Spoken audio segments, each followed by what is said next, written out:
From the combined crew of blindandroidusers.com and accessibleandroid.com, it's time for your favorite Android podcast.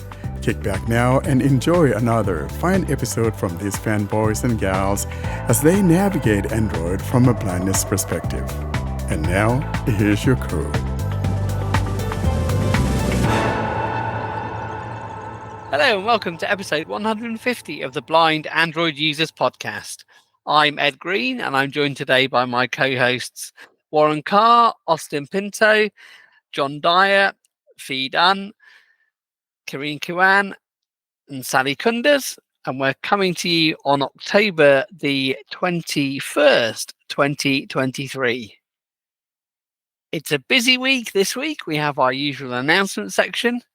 In our Android Basics, we talk about Samsung modes and routines, and we look at the first release of quarterly platform review Android 14. In our Spotlight section, we have a review of the Pixel 8 Pro from John and Warren. And in our Android Journey section, we are joined by Jessica Mangan, and Brandon Hennis is with us as well, which is always great. So how are we all, everybody? Sally, how are you? I'm doing well. I remember last week I was having a cold, and thanks God it's gone. I'm feeling really good now. And the weather is like 26 degrees Celsius here, which is great for end of October, you know. And it's October and I'm still single. What's going on? Oh, no, that's rubbish. You need to find yourself a Sallietta. Yeah, right. Or indeed a Sally, S-A-L-L-Y, and then we could have Sally and Sally. That would be quite funny.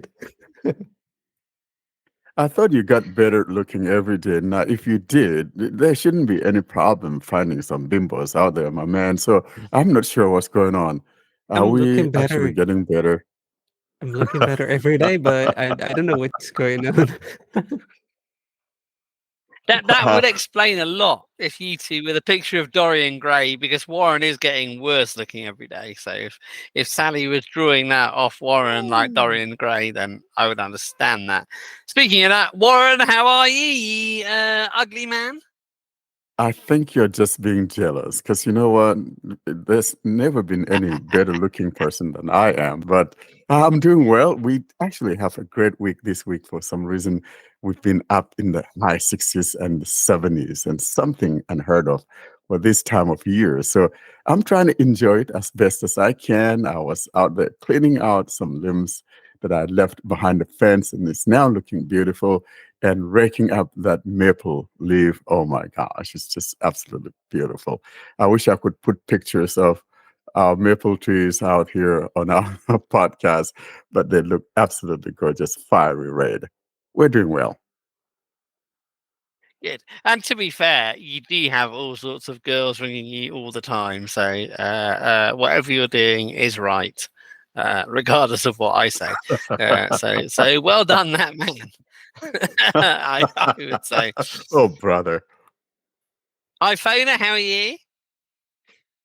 Not too bad. The weather's kind of disgusting in London, though. It's raining, and then it stops, and then it starts again, and then it stops, and then it starts again, and it just keeps going like that at the moment, really. It's not too cold, but it's just very wet. But yeah, it's typical autumn weather, I suppose. Yeah, things are good here. I got stuck on an underground train for a while yesterday. That was exciting. And then eventually it got into the station. Yeah, there's not much to report, really. Yeah, I got just an ordinary week this week. Did you? My shoes leaked. Yeah, my shoes leaked. No. It's very annoying. There's a hole in your shoe, dear Edward, dear Edward. Yeah, I'm glad there's someone who can finally sing is singing on this podcast. I wasn't gonna say, but To say, I don't mind. There is actually a song called "Hole in My Shoe" as well, but I won't sing that because we might get done for copyright or something. But I quite like it. It's very surreal and strange, and it's kind of cool. But It's Yeah. not Bernard Cribbins, is it? With like the whatever his song was. It's not Hole in My Bucket. It's the other one, isn't it? Again, digging a hole or something. Yeah, no, it's What's not that the- one. It's a song Yeah. called "Hole in My Shoe" by there was one. It was by Traffic, I think, in the '60s, and then Neil in the '80s. There's a bit of Neil pop Pryor trivia. or some other Neil. No, there's a bit of pop trivia for you. Yeah. Yeah, this is a bit of pop pop trivia. nonsense. But yeah, I Yeah. got wet trousers the other day because I didn't wear boots when it was raining, which was silly. And yesterday I went out. Should have worn a skirt. Yesterday when I went out, that would have got wet as well. I Just trying to did be a wear. man. That's I all. did wear my boots yesterday, and then it didn't rain. So I was glad it didn't rain. But I was like, oh, I wish I'd worn them the other day. But never mind. Yeah, this is what you get for living in London, isn't it? Rain and wind and storms, and these things happen. But I mean, any Americans are going to tell me our weather's not as big and bad and scary as theirs. I mean, to be fair, they're probably right. But yeah, no, I think life's good here in London. Yeah, that I think is what they call sod's law, isn't it? What, the boots thing? Yeah. Well, the boots thing, essentially. I even had an umbrella and everything yesterday, and then there was no rain. But I'd rather that way round than there was lots and I wasn't, well equipped. And John Boy, what's going on in Virginia? Virginia is good. It's still staying pretty cool. It was in the upper 50s today. Went to my son's football game, in air quotes, today. So yeah, it's nice. I had a good week. When you say your son's football game, how old is your son? 3.5. So it's what? Yeah, they just pretend to play a game. There's no score. There's no, if they can get one play in, it's good. Mm-hmm. And we'll welcome our guests as well. So, Jessica, how are you? I'm doing good this morning. Got to spend a little time with my cats this morning before coming on here, so that's always good. And that's good. And Brandon, you're there as well. How are you? Oh, doing absolutely beautiful today. It's been a very interesting week. We had a very chilly week. In fact, I actually would suggest one of our somebody in our household turn the heater off. We have a roommate, Nesma, who also lives with us, who you'll hear in the background occasionally during this. Occasionally, if you hear her in the background, she's probably dictating messages or doing something. Wants to do an Android journey at some point. But no, things are beautiful up here, Ed. Now, listen, as far as which one's getting nicer and uglier, we can't cross that bridge, because I can guarantee you, Ed, with you having the Bud Light, it'll probably it'll save you a couple of points. So don't worry. Just get yourself a Bud Light. Or if that doesn't happen, get a Miller. Save yourself. Thank you very much, Brandon.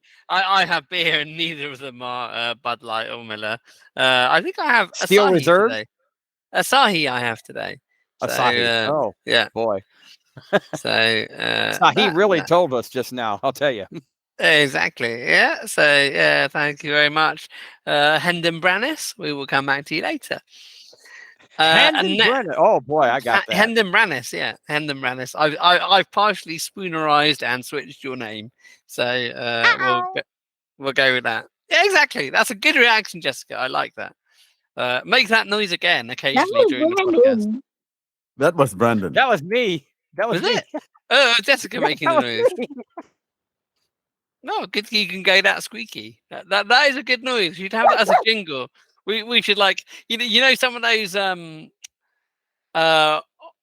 so-called podcast players that you can the externals that you can record a podcast on. They have buttons, and there's a clapping button, and there's a cheer button. The soundboard. Those ones. We need you doing that noise on one of those buttons. I don't think that was the noise. There was a different noise earlier. But yes, you could. Yeah, that one. We need that under a button, and we can press it, and you can go. Yeah, there we go. Austin, how are you?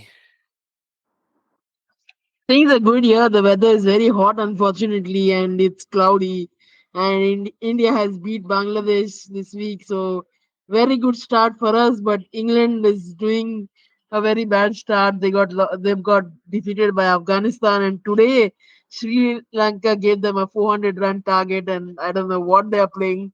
So what are your comments, Ed, and how are you? Oh, England are going home. Like, that's pretty clear. South Africa, they were playing. Sri Lanka were playing Netherlands, I think. South Africa set England 400. I've no idea what they were at. Bairstow was out. They're going home. They are not winning this tournament. I'm all right though. Like I said to Fee, it's wet. I occasionally got soaked, but all is well. Karine, how are you? I'm fine. Everything is good here. Regarding the weather, actually, we are starting to get some slightly cold weather, which is good. And we had some heavy rain for 2 days, and I like rain very much. But in all seriousness, are you well? You're not affected by the issues out in Israel and Gaza. None of that's leaking into Lebanon. Well, the clashes are still on the border. I'm not close to the border, but no one knows when things will escalate. And yeah, we'll hope for the better. Yeah. Well, I'm glad they're not escalating. Karine, if you like rain, would you like ours? You can have it all if you want. What? If you like rain, would you like ours? So we can. Would you like to swap it and give us some sunshine? Yeah, I don't mind it. Send us the rain. It's dry here. Yeah, you can have it. You can have all of it. Hey, but here you will have the suspense and the state that is always like you have something to worry about. So if you like this, you could come and take it and take the sunshine as well, and I'll go to London, no problem. Oh no, I want to stay in London. I just want it to be sunny. You know, Karine, we'll just share the rain. How's that? What? I said we'll just share the rain. How's that? Yeah, actually, it really the like I like to let everyone see rain and feel rain. Rain something that like it's something great. If just I can let everybody feel the lovely mood of rain. You're listening to the Blind Android Users podcast. I'm a rain hater, so I'll let you guys share all the rain you can. We have a drought here, Warren, that we need it.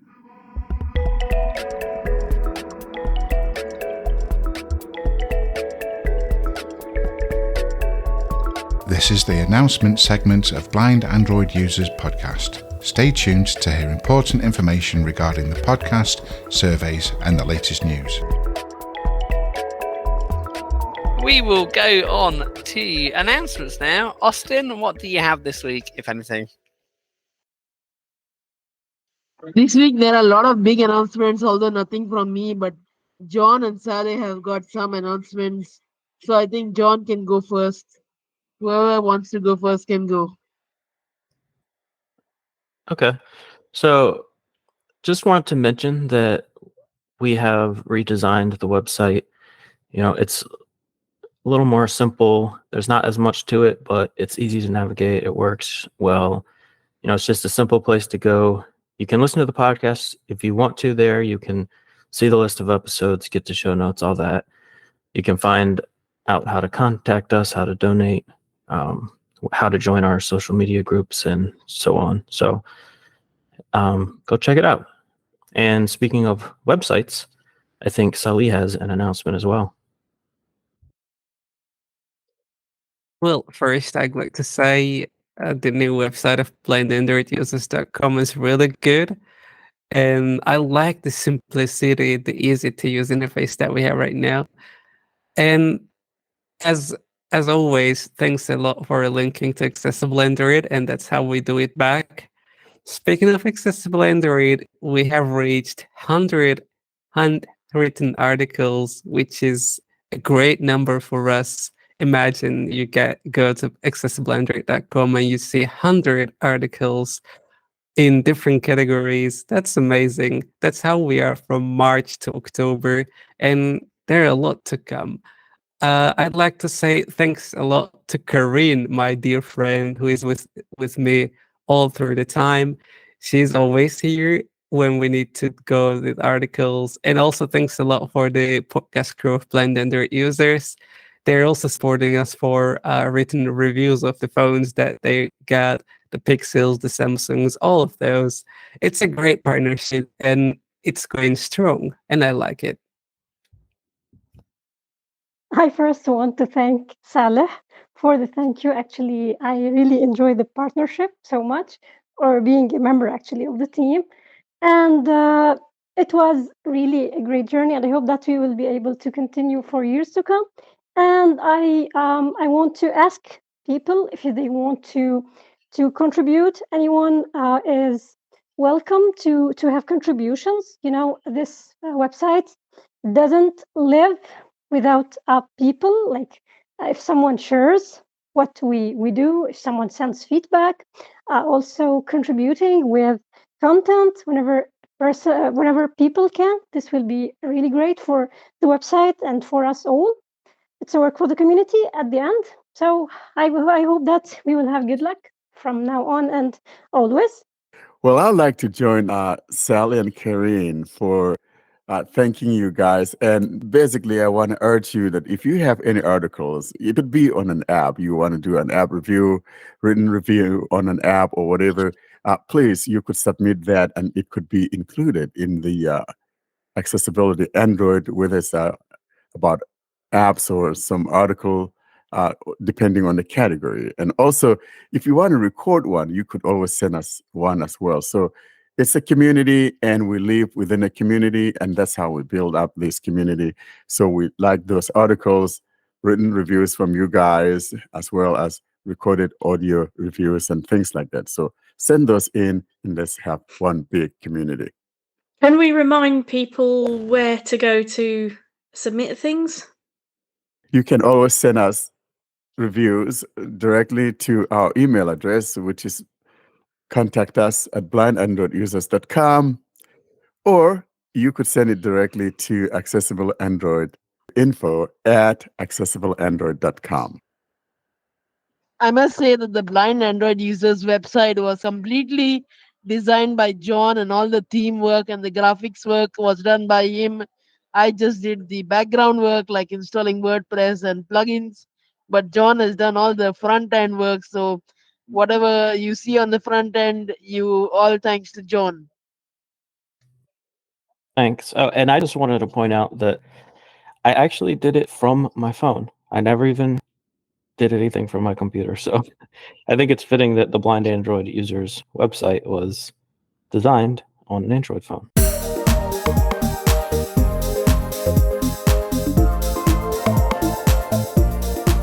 This is Android Basics, in which we bring you up to date on the things that you should know to use your Android phone. And now we turn to our Android Basics section. And first of all, we have the next in our Samsung series, where John demonstrates modes and routines. Hi, John here, and today we're going to be continuing our exploration of the Samsung settings.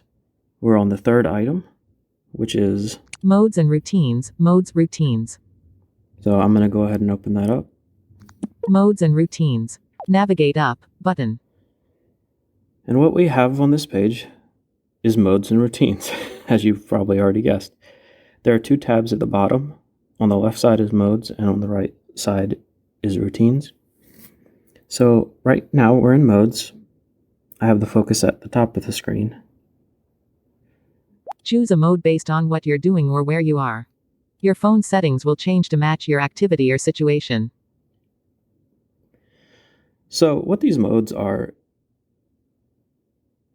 is, you could think of it similar to Do Not Disturb, except more complicated and for specific situations. So, for example, you could have a sleep mode where your phone goes on silent. You could have a work mode where you don't get but certain notifications from certain apps. And here are some of the presets they have in here. Sleep. Off sleep button. Theater, not set. Off theater button. Driving, not set. Off driving button. Exercise, not set. Off exercise button. Relax, not set. Off relax button. Work, not set. Off work button. Custom. So as you can see, there is presets, but you can also set up a custom if you want to. So let's just go through one of these. They're all going to be different, but Driving, not set. let's not do driving because I'll never use Theater, not set. that. But let's try theater. Modes and routines. Theater. Minimize distractions from notifications, sounds, and light from your phone while watching movies. Start button. So there should be a wizard that's going to walk me through. And this How is long do specific you want to theater. theater to stay on? Page 1 of 4. So you could set how long you want it to stay on. Theater mode will turn off. Not selected until I stop it manually. Radio button. Selected. 2 hours. Radio button. 01 button. Hour. 02 edit box. 03 button. Hour. So I'm going to set it to 3 hours. 03 hour. Next button. Then I'm going to hit next at the bottom right. Turn on do not disturb to avoid distractions in this mode. Page 2 of 4. So you have the option to turn on do not disturb. Off do not disturb. On do not disturb. I'm going to go to next. Next button. Choose settings to apply when theater mode starts. Page And 3 here are of 4. some Dark mode. recommended settings. Dark Sound mode, mode and volume. sound mode, and Always volume. on display. So these are the things they recommend that you either disable or adjust while you're in theater mode. Done button. And then there's a done button. Modes. Navigate up button. Now that I've completed the wizard, I'm on the settings page for the mode. Turn on button. I could turn it on manually. Turn on manually. Duration 3 hours. Turn on automatically. Add conditions for when you want to start this mode. I could choose the conditions, whether that be a time, location, etc. Do not disturb. Allowed during do not disturb. None allowed. None allowed. On. Do not disturb. Restrict app usage. I could choose which apps I want to be able to be used during theater mode. Off. Restrict app usage. Switch. Change settings. Choose the right settings for theater mode. Then I can adjust the settings. So I'm just going to back out of here now that I've walked us through customizing a mode. Modes and routines. Theater. I'm going to go to routines, which is in the bottom right tab. Routines. Tab. Routines. Selected.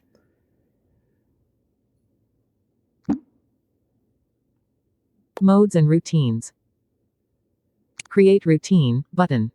So you can create a custom routine. In fact, you have to because there are none in here by default. Discover button. Discover. But if you go to discover, you can find some recommended routines. I'm just going to show you More options button. what I have here as my routines, All heading. just to give you an example of the type of things you can do. Open camera. This is called open camera, but what I have it set to do is when I double press the side key, it'll take me into the camera. And I have it, the reason I'm using a routine to do that, which is a normal thing, is because I have it set to only do that when my phone is open, because this is the flip. So when it's unfolded, it'll take me to the camera. Open Nova. This next routine, Open Nova, is the same thing. When I double press the side key, it will open Nova Launcher. But the condition for this routine is when the phone is folded shut. So you can have it do specific things depending on the state of your phone or which app you're in. So you can really customize it like that. Color inversion. This is a routine I have set to invert the colors anytime I open specific apps, and it will automatically uninvert the colors when I leave those apps. Dim cover screen. This is a routine I have set when my phone is closed. It will set the screen brightness to 0% while I'm watching a video, because you can't actually hide the screen on the cover screen, so this is my way of conserving battery in those situations. Close Nova. This I just have it set to close Nova Launcher anytime I open my phone, because I only use that launcher for the cover screen. I do not use it for my main display. Connect AirPods. This is a manual routine that I have set up that I need to run, and it will connect my AirPods. So because I use my AirPods with multiple devices, instead of having to open the Bluetooth settings, find them, and double tap on them, I can just run this routine from my home screen or the lock screen. Connect AirPods Start, button, Start. And of course there's a button, because it's a manual routine, that I can start it from this page. Screen rotation. And this is a routine that turns on and off screen rotation. So I have my screen locked normally, but certain apps I want to be able to have it automatically turn screen rotation on when I'm in those apps, and then when I leave those apps, it turns it back off. So I'm going to go back up to the top. Modes and routines. And show you what it's like to create a routine. Create routine, button. Create routine. If. So there's if, these are the Add conditions. condition. You can add one condition or you can add multiple conditions. I'm going to open it up. Conditions. Navigate up, button. If. Search, edit box. You can search for what you want. Modes. Mode active. So the modes that we just went through, those can be one of the conditions. So I could say when I'm in theater mode, also do this. Manual. Start manually. This just means you manually turn it on and off. Context. Wake up time. You set a time. Before bed. Sleeping. Traveling abroad. Time. Specific time. Time period. Place. Place.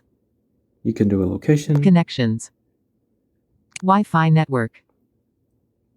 Wi-Fi strength. So I'm not going to go through all these because there's a lot of them, but just to show you how to set this Wi-Fi up, network. I'm going to say when I'm connected to a specific Wi-Fi network. Wi-Fi network. Selected, connected, radio button. Not selected, disconnected, radio button. Network. Add. Cancel, button. Done, button, disabled. So I'm Cancel, going to but add. Add a network when I'm connected to Wi-Fi. Navigate up, button. Current NIME area, connected. This is my current network. NIME area, Wi-Fi network. Add. Unlabeled, button. Selected, connected, radio button. NIME area. So now I have my Wi-Fi network here. Unlabeled, button. I'm assuming this unlabeled button is to remove it. Add. Or I could add another network. So anytime I'm connected to any of these networks, Cancel, button. Done, button. I'm going to hit done. Wi-Fi network. Create routine. If. So that was a condition. Add condition. I can add another condition, or Then. I can just go down Add action.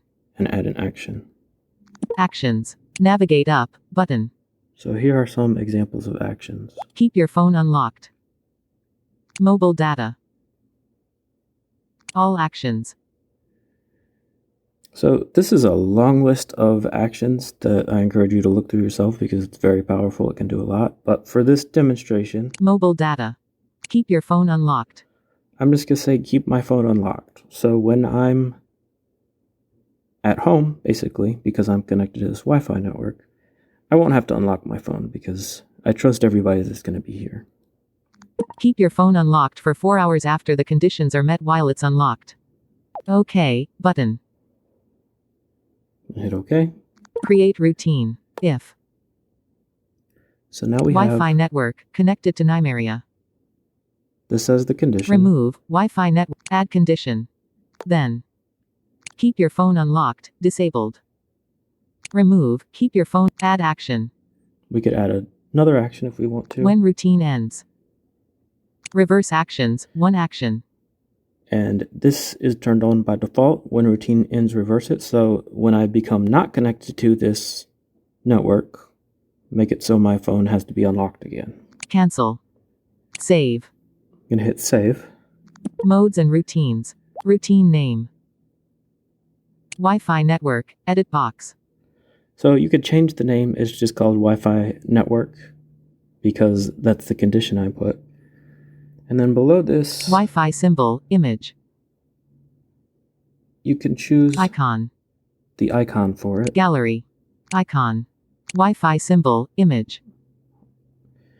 And that's not something I am too concerned about, but you can customize it if you want. I'm just going to look for the Done button.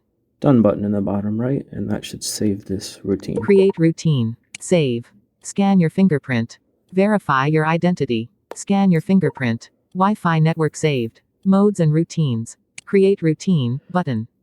So of course it asked for my fingerprint because I was telling it to keep my phone unlocked. So it doesn't always ask you for your fingerprint. It just depends on what's in the routine you're setting up. So that's how to create a routine.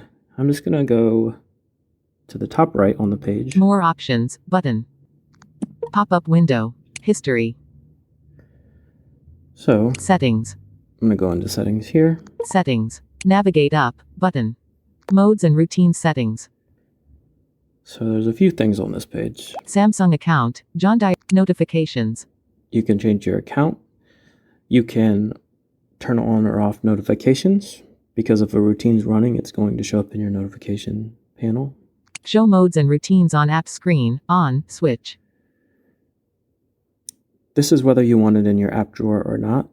If you put it in your app drawer, you don't have to go to the settings to get to this modes and routines area. Routines. Heading.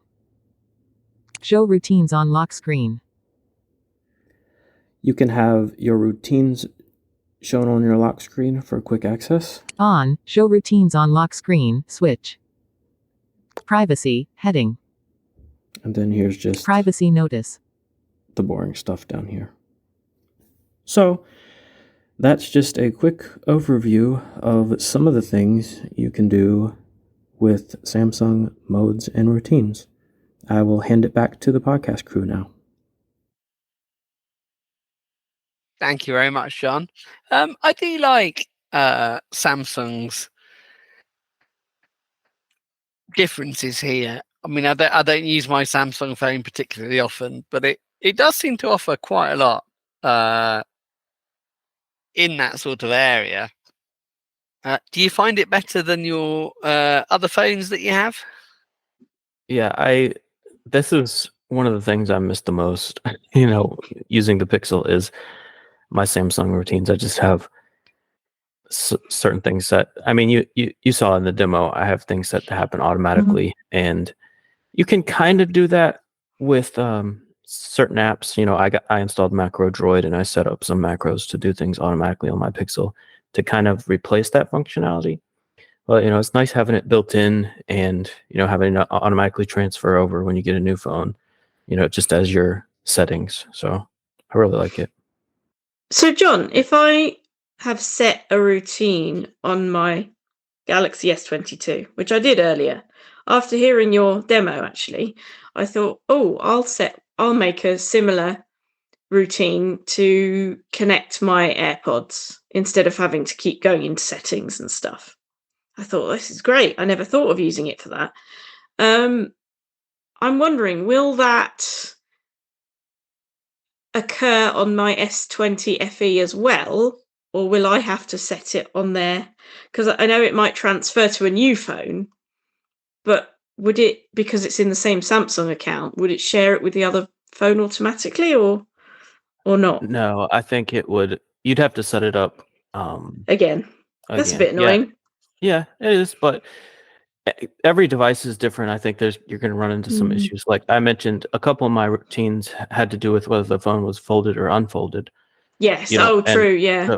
So every device has different hardware obviously most of them would work, and it'd be nice because when you do transfer a new phone, you know, if it does have, like, for example, when I transferred from a foldable to a non-foldable, it transfers all my routines except those. So, you know, it could be done. It So would be nice if there was, so it like, knows. It'd yeah, be good if you could export your routines. yeah. Because although I suppose connecting to a particular Bluetooth device, it might not do that if you haven't paired it or something. But I have routines like when I go to church, my phone goes on to silent, for example, and that should work on any phone that's got navigation turned on. So it'd be quite good if you could export them, or import them from your Samsung account or something. But anyway, it didn't take me long to set up the routine, so I'll just do it on the other phone as well. But yeah, that was really useful. I'd only really used it for doing things at certain locations before, so that was really handy to hear. There's so many things you can do that I've never done in there, and I just thought, this is amazing. All the stuff I'd never thought of. And I set one for when I'm in the garden as well, because you, in your demo, you showed that, you know, one of the conditions could be if my Wi-Fi is this many bars. And so I set one so that it would swap onto mobile data if the Wi-Fi was too weak. And things like that. It's really good. I would really miss that if I didn't have a Samsung phone. It's one of my favorite things in the settings. Well, I do want to say that Samsung has routines done right, and Google's a little bit convoluted. And a lot of times, if you really want to have it to do what Samsung has going, you have to know how to write some scripts and all of that in doing it on the cloud or blah, blah, blah. So I say kudos to Samsung for their routines. Absolutely well done. No, it's really good. I think they do it well. And thank you for demonstrating that to us. And now, so we turn to the latest beta of Android 14 QPR quarterly platform release 1 and at 2.1. What have we got to say about this, Warren? Well, not so much. I think the thing that I find really interesting is that it so-called addresses the fingerprint reader, especially on that Pixel 7. And so there are basically two main fixes for this little point upgrade. And that has to do with fixing the fingerprint reader. And the second one has to do with, sometimes I think people have experience where if you remove a SIM card or you swap them or whatever, it may not connect to the cellular network or something, and you probably won't need to restart the phone, something like that. I don't use a physical SIM card, so I can't speak to that. But those are the two main things that I address here with this little point upgrade. However, you know, there are other fixes for the Fold and for the tablet. So there's not much to write home here about, but I haven't upgraded, so I can't speak to whether my fingerprint now works or not. So I'll try it once we're done with the episode and all of that, maybe sometime tomorrow, and I'll see whether it works or not. But that's all that there is to this QPR1 beta 2.1. So I found a bug with this QPR, and that is if you have a lot of notifications and you have not cleared them and you restart your phone, you will get all the notifications alerts played and read back out to you.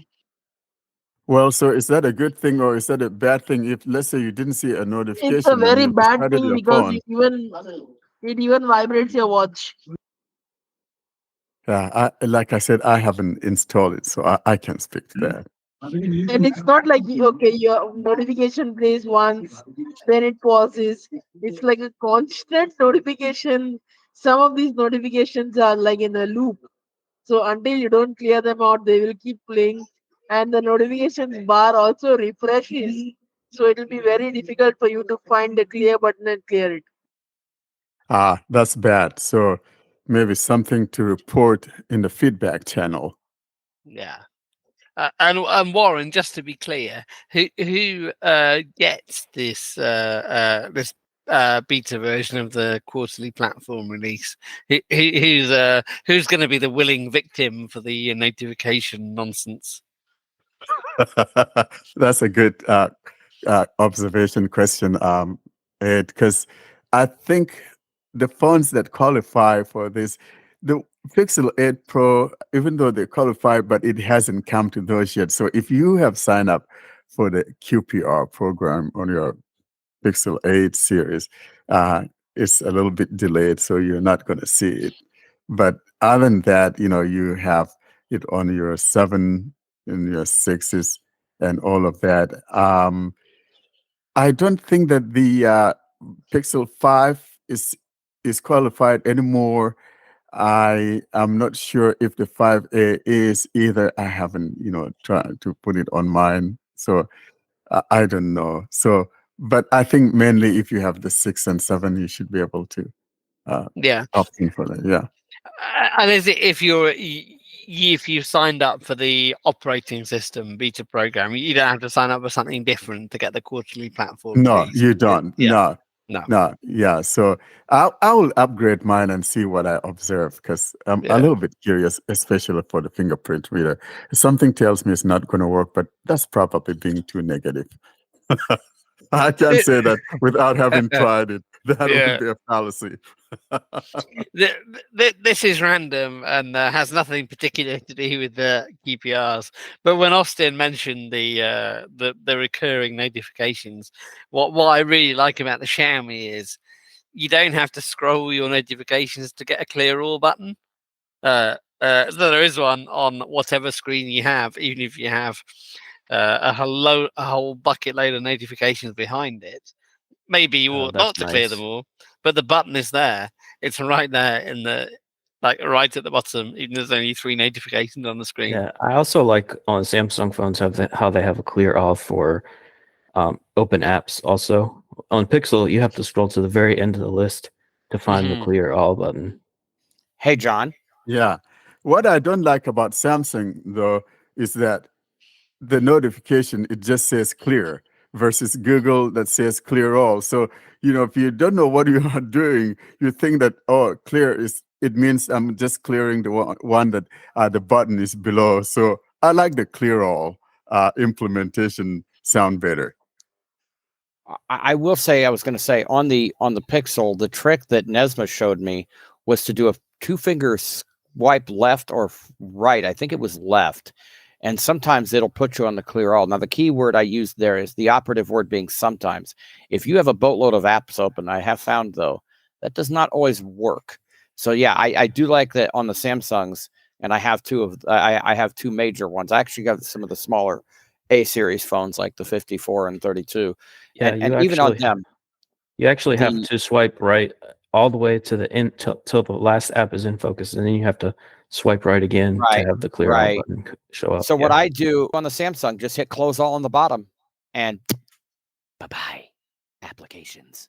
Yeah, but that's how it used to be, though. I don't know whose idea it was. I think we started seeing this, was it back with the Pixel 6? I think it was when Google changed that to where you have to swipe all the way to, the very first page on the right for some reason. But it used to be that the clear all, or it used to be right there where Samsung has it, or close all, or whatever, and someone changed right it. about 2/3 of the way up from the bottom, I think. Isn't that right, Warren? From was how it used to be on the. It used to be right there at the bottom. I think the same position where you find Samsung's clear all is the same position. Yeah. It used to be. Right at the very bottom. Yeah, I remember that. Yeah, it was even on the Pixel 2. I just recently sent my Pixel 2 XL to a friend of mine in Texas, and he was telling me, what had he done wrong? What had he done wrong? Literally, what a mean thing to do. He is a collector of old tech like I am. I mean, I even have his phones old as the Galaxy Victory, which runs Android 4.2 Jelly Bean. Okay, this is how retro I am in terms of old and new. I have a Nexus 4 somewhere.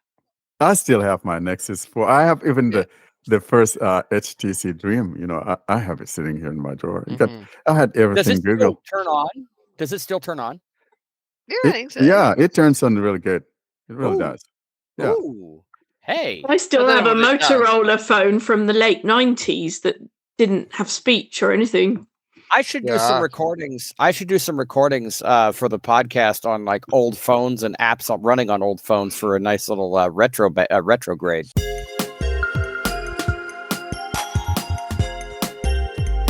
This is the Spotlight segment. Stay tuned for premium interviews, device unboxing, and more.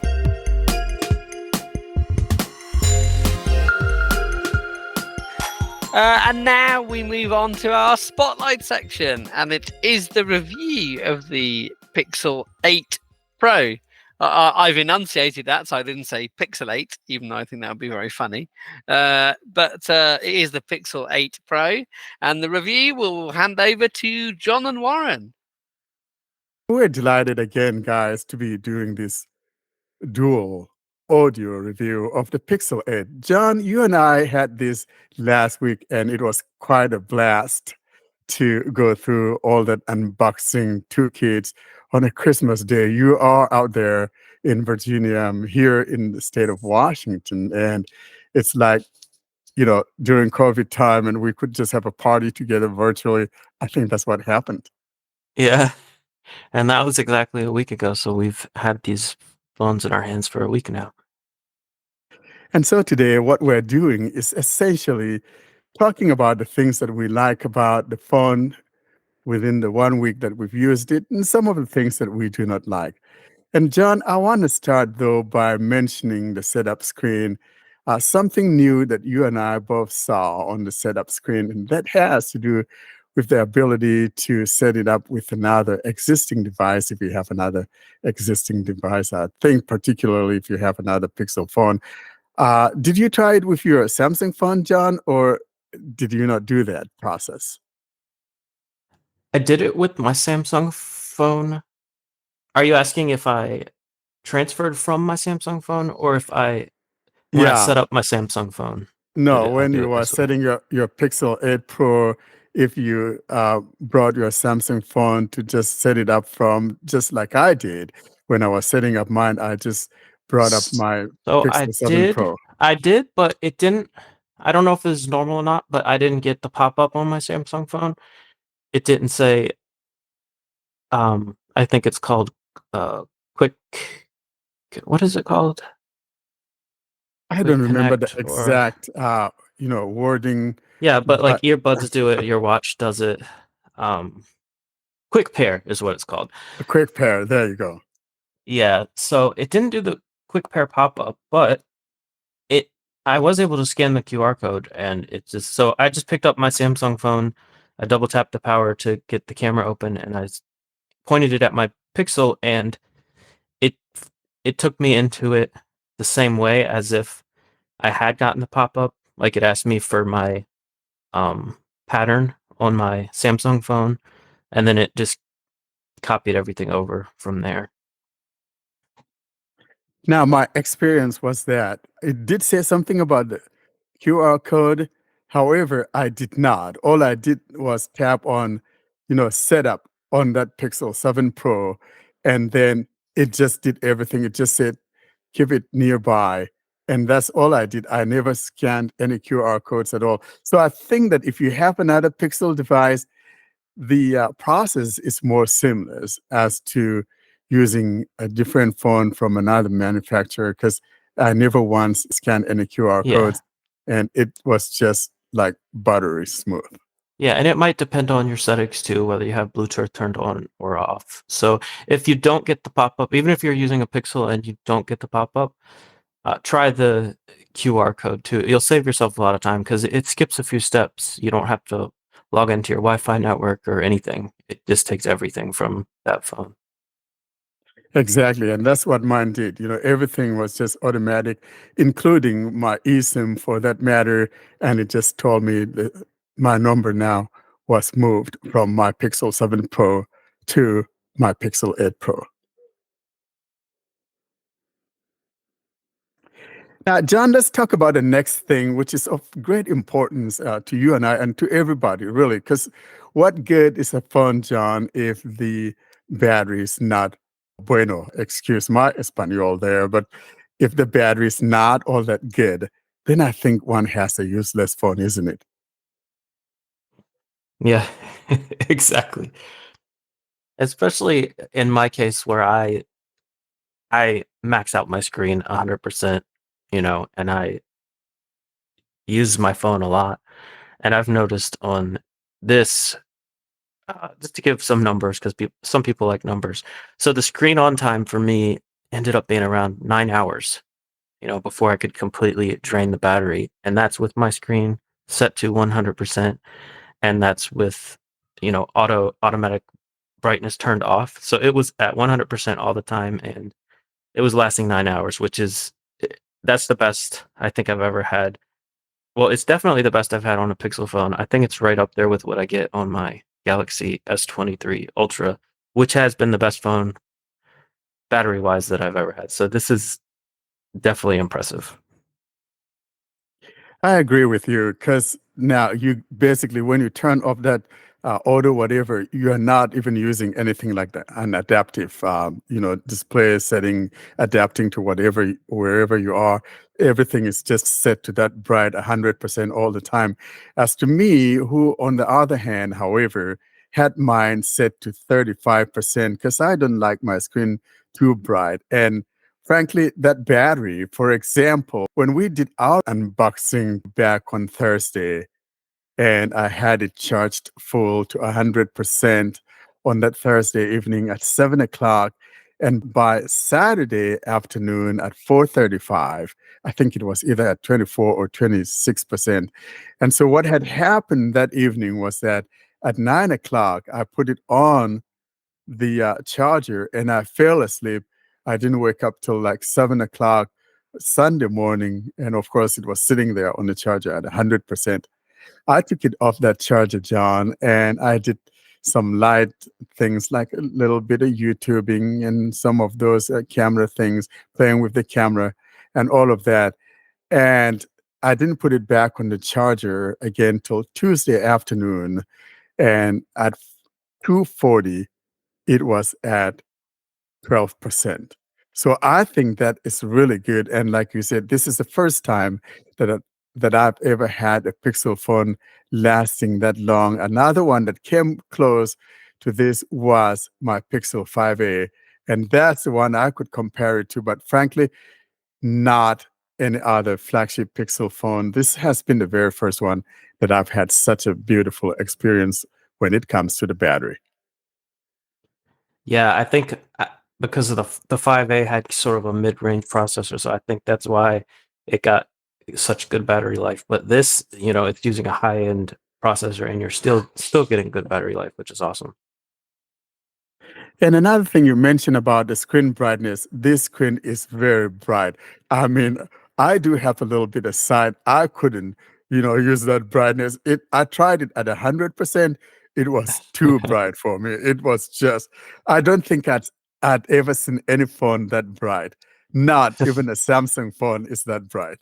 Let's be Yeah, honest. it's funny. To me, it looks like a Samsung phone. I feel like it's there. The numbers are higher than a Samsung phone, but the numbers they tell you is like peak brightness, what it lets you do when you're out in the sun. But as far as like regular usage, yeah, it looks like my Samsung phone. They both are bright enough for me, which is saying a lot. I need very bright screens if I'm going to see anything at all. And the truth is that the screen, that super extra screen. So you got the Pixel 8 is just extra screen, and then super extra screen for the Pixel 8 Pro. And interesting thing is that Samsung is the one that manufactured those screens. And so, especially on the Pixel 8 Pro. So I wonder, usually Samsung reserves this for itself. I wonder what the S24 series is going to be like. Maybe they're going to bump it up to more than Yeah. what the Pixel 8 has. I'm kind of Maybe. curious. Yeah. The same thing happened with the Pixel Fold. The folding screen actually is a better, newer model of screen that Samsung manufactures, even newer than what's on their Fold 5, which was released a couple months later. So I don't know why, but Samsung seems to give away their newer displays first. but they are best friends forever. Don't forget that. Yeah. So the next thing I think we should talk about are the speakers. I've been really impressed with them. They get loud. They're full sounding. It doesn't get distorted. I'll let you talk about it more than me because you've mentioned that you felt like I'll let you explain, but I think you felt like they took a step back in the Pixel 7 and you think they're getting back on the right track with this one. Is that right? You are correct, John, because on the Pixel 6, it was nice and boomy, but when you turn it up, there was that distortion. And then on the Pixel 7 series, for some reason, that boomy sound is not there. Now it came back, and I have mine in my hand.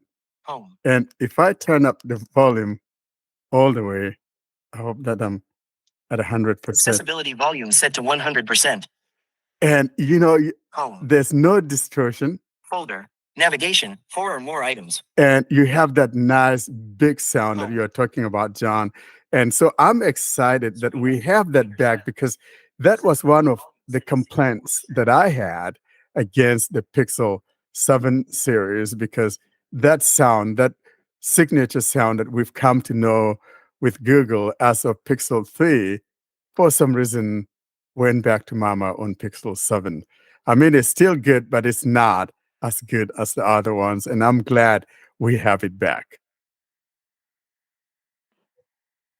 Yeah, 2 thumbs up for the speakers. What do you think about the haptics? I've really been enjoying the haptics. That's a Pixel thing. Even on my Pixel 7, I thought that the haptics were nice. They felt like they were strong, but they didn't like rattle your phone, when you're typing and stuff like that. What do you think about it? Yeah, so when it comes to haptics, I'm not a haptic kind of guy, John. So I think I Really? turned mine off.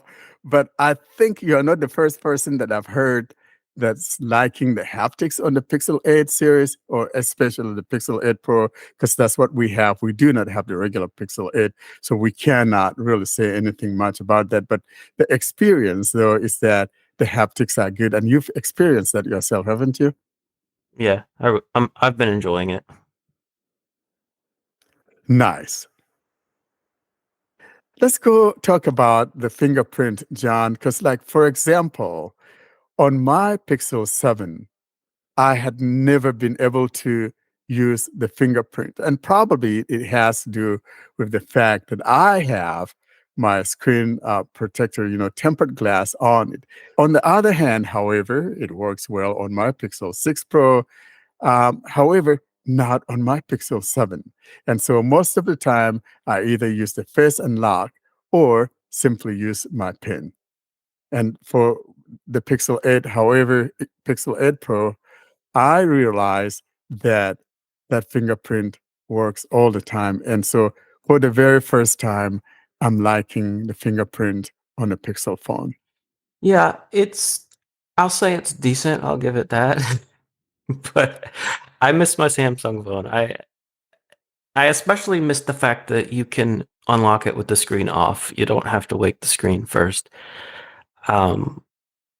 So I'm definitely missing that. It does seem to work though. So, and I do like that you can use Face Unlock for everything now if you need to. Even to get into your banking apps and that sort of thing. So you don't have to use the fingerprint sensor if you don't want to, unless you're in the dark. Then you have to use it, or put in your PIN or pattern. Exactly. Now, do you have the always on screen display now? For example, because if you have the always on screen display, you should be able to use the fingerprint with the screen shut off. Of course, which it means that what that means is that your screen is going to be, when you touch it, it's going to come to life, unlike what Yeah. you have on Samsung devices. I mean, even on Samsung devices. I did try that, and it seemed to help, but sometimes it still wouldn't. I don't know if taking it out of my pocket it hadn't turned on the always on display yet or something, but it seemed like it would only work half the time when I had the always on display enabled. Because even though I can't see it, I was going to leave it on if it kept me from having to hit the side key. But because I think you and I both have lift to wake disabled and tap to wake disabled, so I guess I'm kind of putting myself into a corner by having that stuff disabled. But I don't like my phone talking unless I want it to, so that's why I have that stuff disabled. Exactly. I hate that myself. So I have all of that disabled, but for people who like things like that, I Yeah, think if that's you a have good both tip. on, it should work. Yeah. Always on display will help, and it won't, for the most part, it won't make your phone talk when it's lit up. Right, John. Now, next, let's look at that camera. And here I'm making particular reference to the guided frame. Last year, back in 2022, when Google introduced the guided frame for the selfie, you want to see how pretty or how handsome you are. We happen to be very handsome guys here on the podcast, and the girls just absolutely stunning. You want to take those selfies, you know it guides you. And what I liked about it is the fact that Google, it seems they heard our complaint when we were uh, kind of demonstrating that. And I recall that during one of our episodes, John, that we had talked about the fact that we would love to see that thing come to the rear camera. And this year we got it on the Pixel 8 series. And it's just, isn't that a beauty, John? Have you tried it? Yeah, I've used it to take pictures of my son while he's playing with his toys, and it worked great. Now, another thing that I really like about that guided frame for the rear camera is the fact that sometimes you point it at an object, it may recognize the object. For example, I was pointing it at an open book and it told me it's a document and guided me to hold it to where it's in view. And then it told me it's in view and it took a picture of it. And I was excited. Now, the only thing that kind of squelched my excitement was that it didn't read back the document. So what I did instead was I tapped on the Google Lens and I was able to read that. And it's just absolutely beautiful. And did you try it on other screens, John, to see what it tells you? Yeah, I noticed that as well. I was just playing with it once in my bedroom, and it saw the television. It said electronic device detected or something along those lines, and then it guided me to put it in the frame to take a picture of. So I mean, that's cool. That if you're taking a picture of something like you're selling on eBay, and you just want to get the thing in the shot, you want your picture to look professional, that's perfect for that. It gets it lined up for you. You are right, because I used to be someone that sold things on eBay some years ago, and Yeah, I still this am. would have been this would have been great because sometimes my shots were not all that good. I usually would have my wife do it for me and all of that. But with this, if you know what you have and you point it at it, it will let you know that the thing is in view and it will guide you to have it centered right in the middle of the screen. So yeah, I think this is has another use besides just taking those beautiful pictures and all of that. It's just a good thing to have.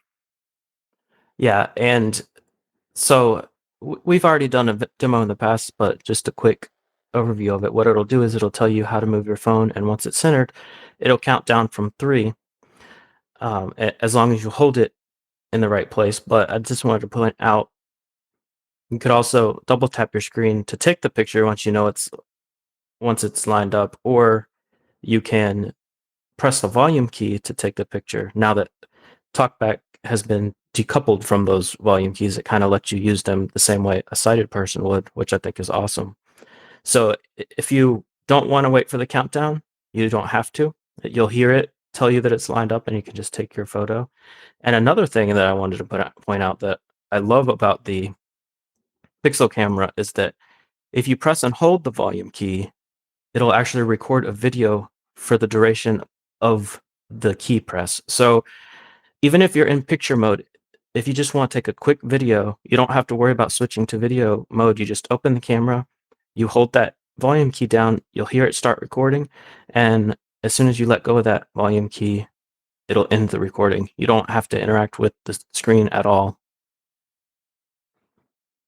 Now, isn't that a great thing, though? Because, previously we were not able to do that because that volume key or those volume keys were tied to the talkback. And I know some people kind of like that. However, I think I kind of prefer, and this had been one of the arguments that I made for the, decoupling the volume keys away from the talkback, because now we could use those volume keys for other things, most especially in applications that support the usage of the volume keys, like you've just explained, John. So how great it is, for me to be able to just kind of start shooting videos without switch to video mode. You just hold down that volume and you're recording video. It couldn't be any better than that. I like it, and most especially for someone like you, John, who has a young one, and the spur of the moment thing happens, and you want to take a quick video of him. You just mash that volume down, and you're good to go. Exactly. He's fast. You could Yeah, blink and you miss it. exactly. So that's a good thing to hear about the Pixel camera. And by the way, Google has renamed their camera to the Pixel camera. And I think that it's something that's primarily for Pixel phones. I try to install it on my Galaxy and it's not compatible. Something else that's pretty cool is the multilingual support with Google Assistant. Now, I haven't tried it. I know a little bit of Spanish, but not much. But I'm curious more. Have you tried it yet? My raw Espanol probably wouldn't let me do it, but what John and I are talking about is, for example, if I were dictating a text message to John or to any of my friends, whether it's on Telegram or let's say an SMS message or whatever, and I am a dual language speaker, for example, and I was doing it in English, and all of a sudden I switched to Italiano or Espanol, it just automatically transitions without hiccups and things like that. And I think that's absolutely brilliant for people who are dual language speakers, because if there's something you want to say in another language to maybe bring some emphasis, for example, you could use that, and I could see how beneficial that would be to people who speak more than one languages. And so it's kudos to Google for doing that, and that's part of the AI thing. And talking about AI, John, some of these things we haven't seen quite yet. Google says coming soon, and sometimes coming soon of Google is like expecting Christ to come back. You never know. It comes whether it'll come in the nighttime or Google will bring it in during the daytime. You never know when it is. They'll say coming soon, and sometimes it may be weeks, sometimes it's months, sometimes almost half a year. You know what I mean? Like a thief in the night. Isn't that what they say? Exactly, like a thief in the night, and you never can quite tell when that is going to be, that some of these features are. And the one that I'm particularly looking forward to will have to be the one that, the assistant will, utilizing Bard. And I'm hoping that we'll see that before the end of this year, or maybe sometime in December when the first QPR, drops for everyone, and maybe they'll incorporate some of that into it.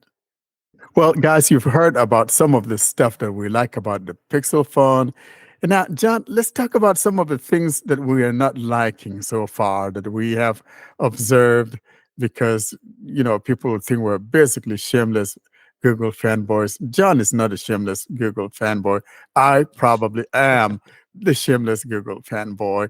So let's talk about some of the things, though, that do not work well. And when we talk about things that do not work well, John, something that irks me has to do with when I unlock my screen, whether I'm using either my fingerprint or using the face unlock, and it says unlock, unlock, device unlock you know, locked, home, unlocked. It says something like that, Yeah. like This 3 or is 4 three. times. Yeah.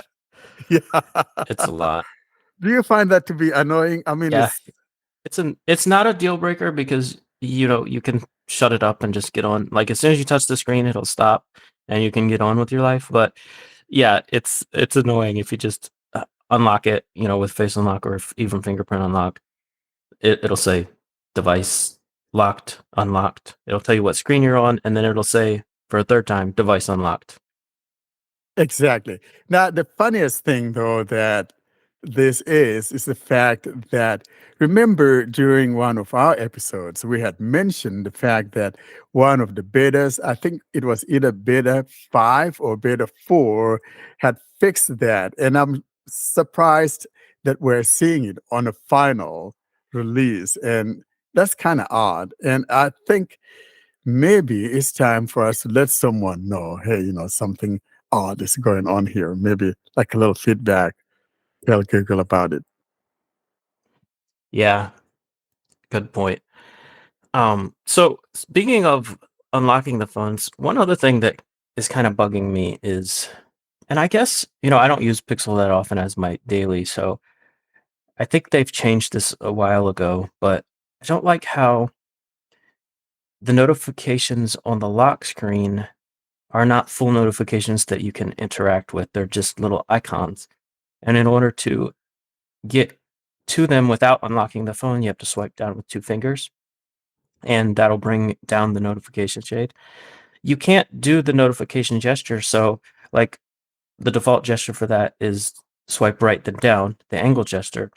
If I do that, nothing happens. I have to actually use 2 fingers to swipe down, and you know me, the one-handed user, right?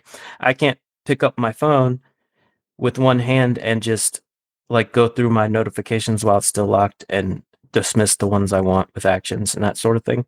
So that kind of is a small annoyance to me. I have to swipe down with 2 fingers to be able to interact with my notifications while the phone is locked. Obviously, if the phone is unlocked, that's not an issue.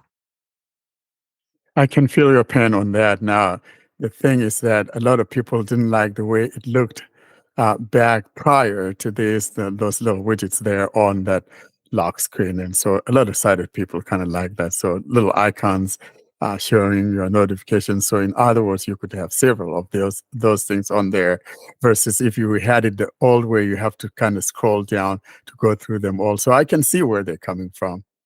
And of course, I'm not done complaining because I'm the Samsung fanboy here. I will say this is an outlier because, you're not having this issue. And I wasn't having this issue until recently, but my full screen magnifications has stopped working and I can't figure out how to get it working again. I rebooted into safe mode to see if any of my third-party apps were interfering with it, and it still wasn't working. So I will have to do a factory reset because I've messed with all the settings I could find and I can't figure out how to get it working again. But it was working for about 5 days, and then yesterday it just decided to stop working. I can't figure out why. So, in other words, what John is saying here, though, for those of you that would like to use magnification, I do not use magnification. But tonight, while we're recording this review, I turn on the magnification. I tried both the partial and the full magnifications, and it works for me. And it could be, John, that maybe if I leave it on for 5 days, maybe I'll get into the same board that you got yourself into. I don't know, Yeah. but for some reason, it's now not working for you, but it works for me. So if you do a reset, let us know if that Yeah. fixes the problem. I'm optimistic that would fix the problem, but it's odd that Yeah. something trivial like that came through and bumped off what was working well. Yeah, I'm sure it'll fix it. It's just a matter of will I break it again? Whatever I did to, maybe I changed the setting or something. I don't know. But only time will tell, right? But Only time will tell. if you are a magnification user, don't not get the phone because of this, because it was working perfectly fine. So something just went wrong, and I'll if I figure out what I did, I'll update you guys. And for our final words on our review, I just want to say that this Pixel 8 Pro probably has been the best Pixel phone I ever had. And I've had all of them, from the very first one to this one. And it's just absolutely great. And again, that battery, oh, brother, what a beauty that is. And I really enjoy that. And I'm looking forward to using this for some years to come, John. I'm totally liking this phone. Yeah, I agree. I miss my Samsung phone. I miss some features. I miss certain aspects of the software, but I will say this phone is awesome when it comes to hardware. I mean, it's built nice, it's beautiful. I want to use it. I won't, but I want to use it without a case. I love it, It's a great phone. Most Great especially. screen, great speakers. The hardware is nice. I know certain people who will remain nameless, may be a part of the podcast, may not be, like to make fun of pixels. But this is really, you can't make fun of this. It's nice hardware. And I'm just going to say it. We're talking about the cattle and horse thief. That's Ed. He's the pixel hater. And his wannabe sidekick, Austin. Exactamundo. Sometimes I want to take them out and throw them out the window, but I can't. I love you, boys. Oh, my goodness. And John, to close, though, I did record a little something using the HiQ MP3 recorder on my Pixel, and I think I'm going to put that here as a closing of the review for you to see what it sounds like.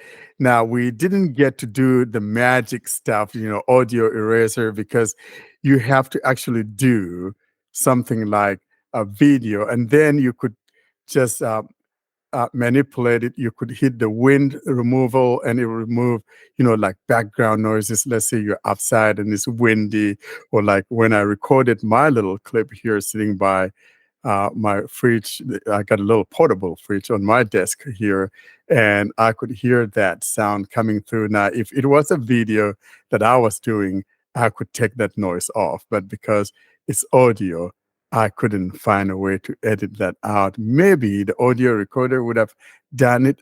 I'm not sure. But primarily when Google talked about it, it has to do with video clips. And this was not a video clip. So in other words, managing the audio from a video clip. So with that, here is that little audio recording I did with the HiQ MP3 recorder. This is an audio check of the Pixel 8 Pro, basically testing the microphone.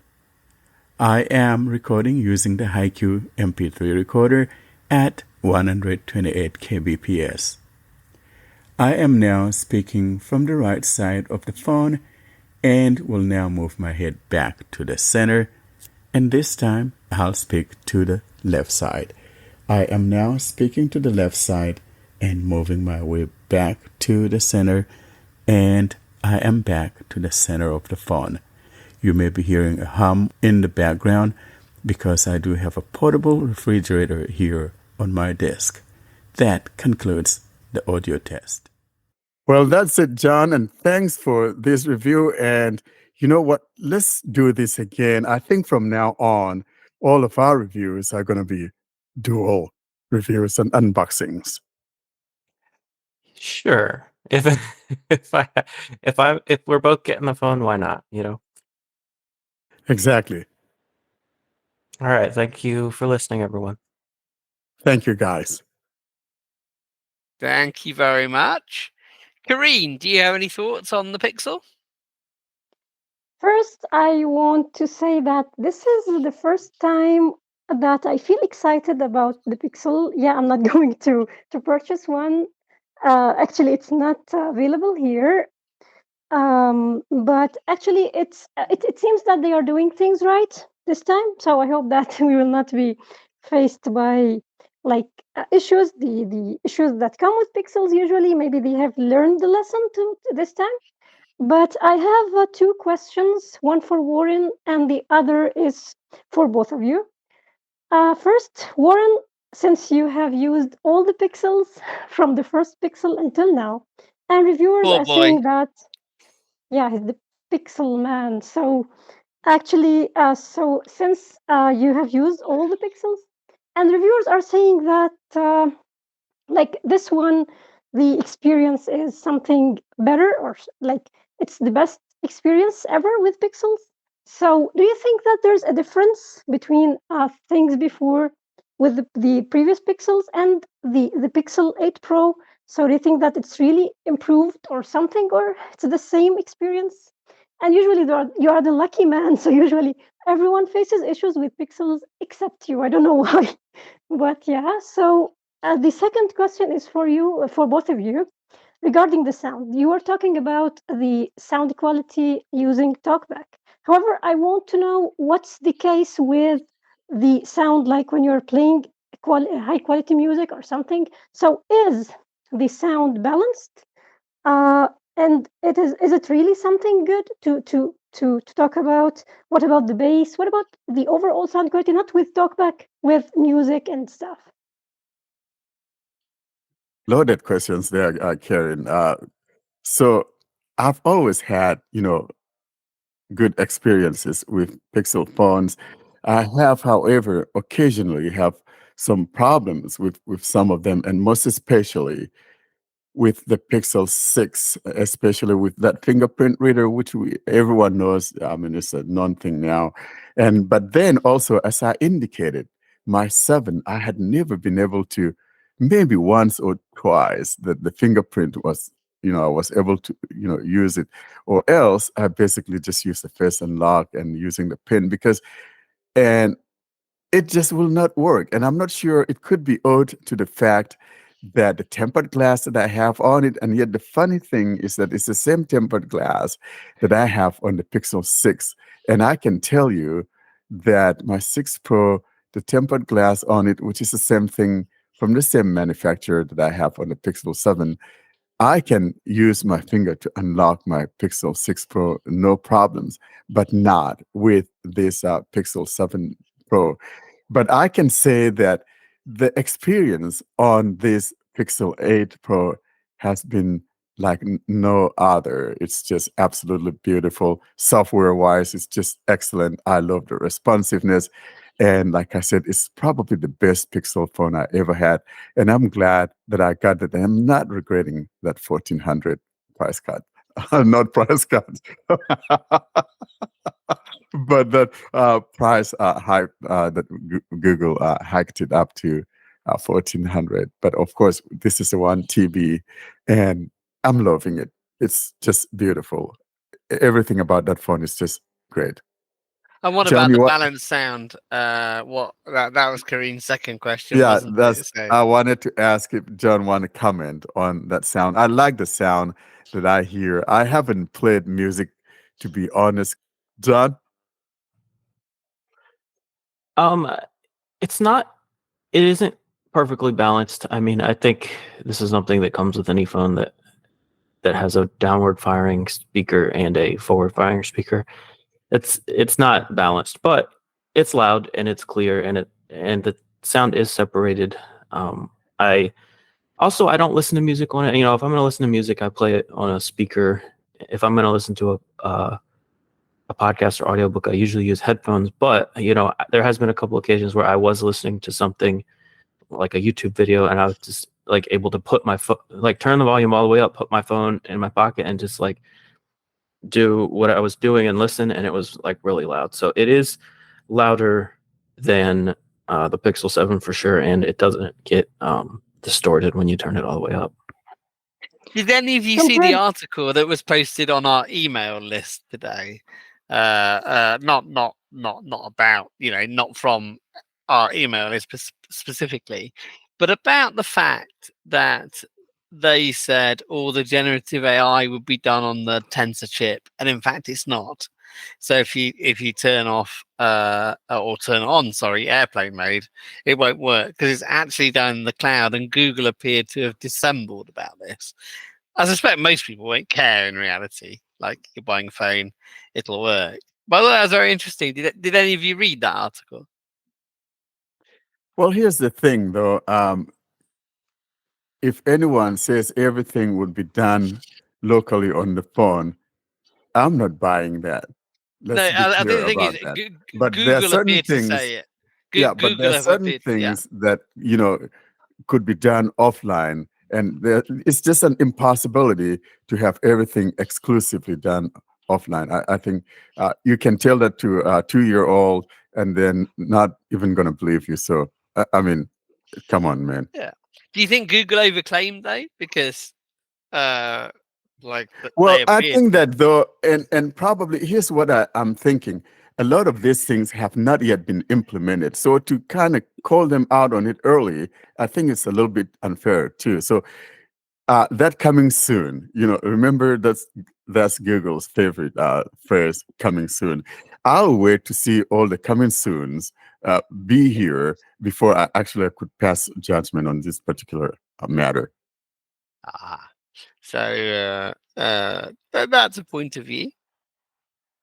Since you use the S23 Ultra, so I want to ask you, compared to the S23, which had a good sound, well, is the Pixel better or worse? I don't know. I don't want to say. I haven't done a side by side. They're both good enough though, and I don't use the speakers. Okay, so John is saying that it's worse, and the Samsung S23 is better. Okay. Yeah, yeah. I That's think what I'm going with for now. If I find otherwise, I'll clarify and say the Pixel's better. Yeah. Can I ask you, Karine, what is it about this phone that excites you then? Well, first of all, they are like ticking all the boxes. They are giving enough RAM. They are giving enough storage. They are giving like software stuff, the usual software stuff that they are known about. But this time they are doing hardware as well. So it's likely that the Tensor chip, the new generation or this year's iteration is better, and they are giving everything. So I think it's able to compete this time. They are not just focusing on software. Yeah, okay, they are focusing on software. Actually, it's Google. However, they are also giving a good hardware. That's very good, Karen.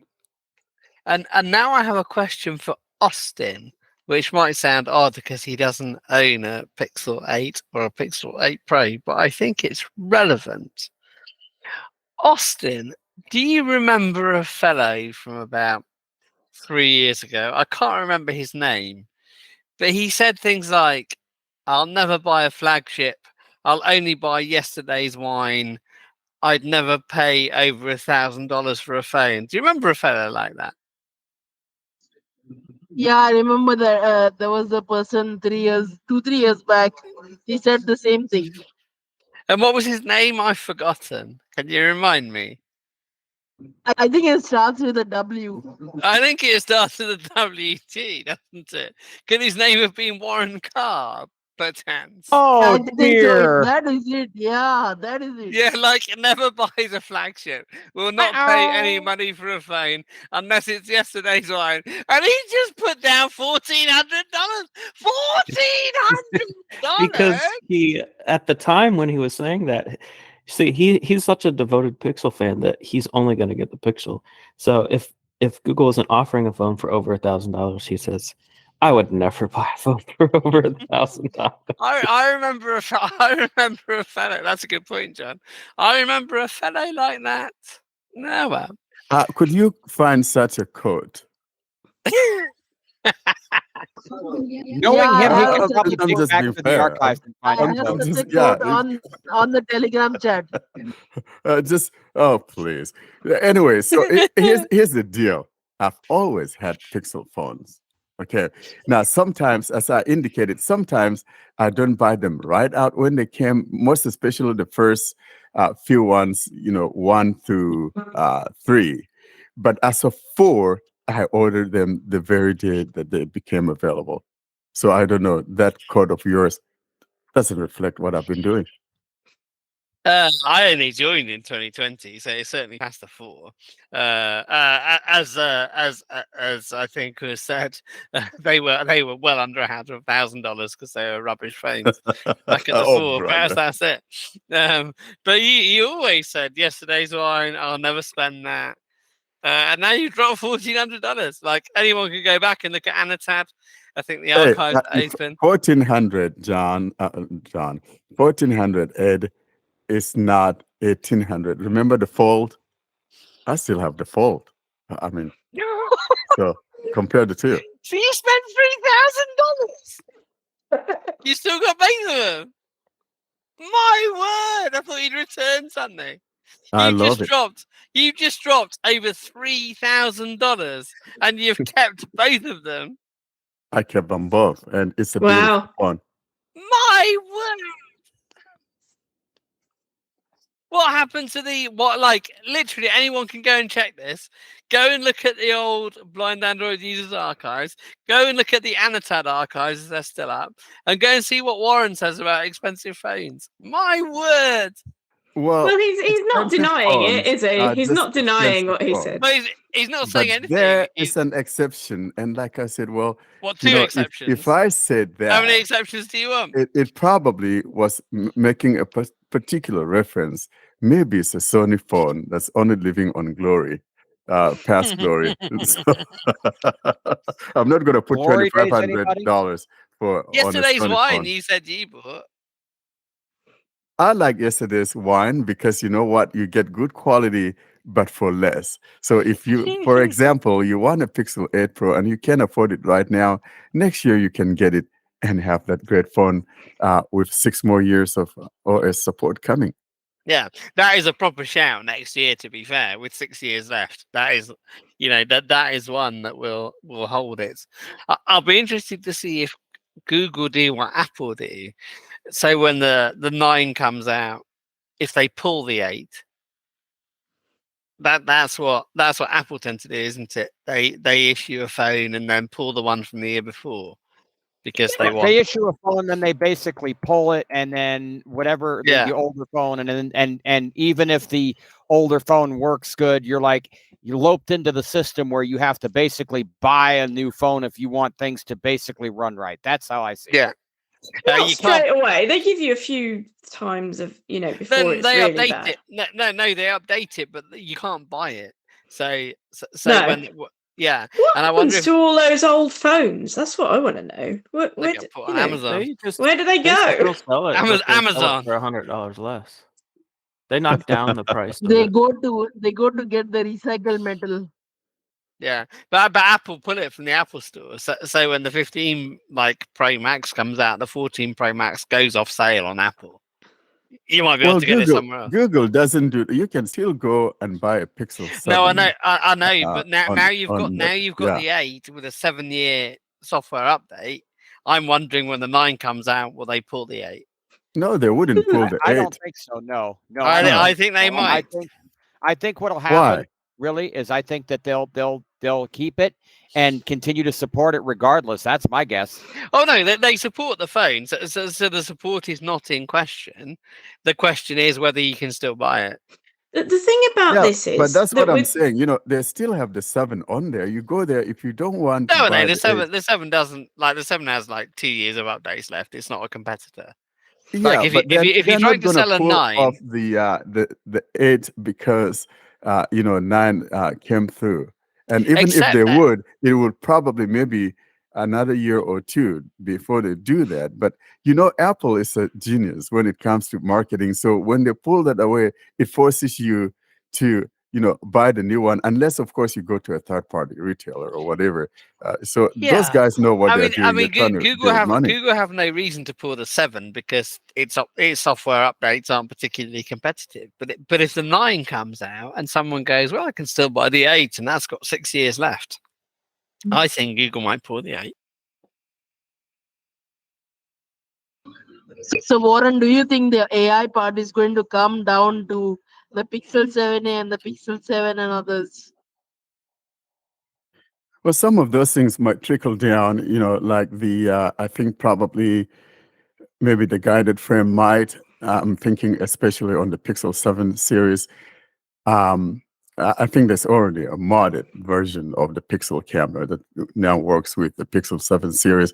So it's one of those things that I'm almost positive is going to trickle down to the Pixel 7 series. But of course, sometimes if you want to sell a particular thing, you want to hold on to pushing it down so you could have all the sales before you could, push it out there. So it's a strategy. My question to Warren and John was going to be microphone quality. Now, I have tested, the Pixel 5, the Pixel 6, and the Pixel 7a. Thank you, Nesma, for letting me test it. The question I pose would have more to do with the microphonic audio. What results would you say you've gotten out of the Pixel 8 in comparison to maybe an older Pixel or perhaps a Samsung in your mind in terms of clarity, such as crispness? How much background noise it hears, how raw is it? If you go to a noisy setting, how much are you going to get out of that recording if you're trying to record the traffic around you? What kind of things have you guys, learned from the microphonic audio of those phones? We do have a sample in our review, of course, which you probably haven't listened to yet because we're just recording this. But I do have a little sample, and I use the HiQ MP3 recorder in doing so. Now, I haven't tried other apps for sure, but I don't think it would be any different. Like, say, if I were upside and I have, maybe things going left and right, you will still hear those as good as the other Pixel phones. I didn't think that the quality was any different, say, recording with my 6 Pro or 7 Pro or something of the sort.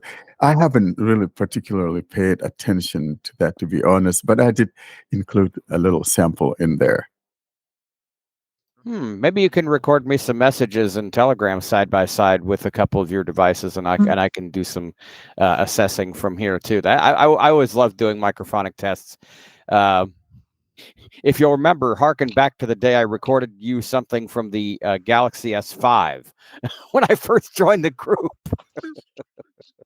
The old. By the way, I found an old Galaxy S5, in my drawer, like about 3 or so weeks ago. Yeah.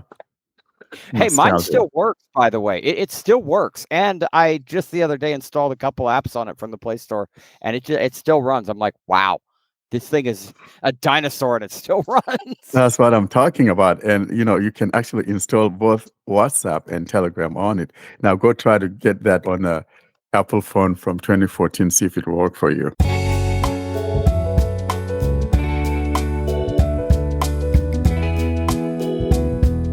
This is Warren's Most Liked segment, in which you can share how you got started with Android, the problems you had along the way, and much more. If you don't know what to say, we'll help you along the way.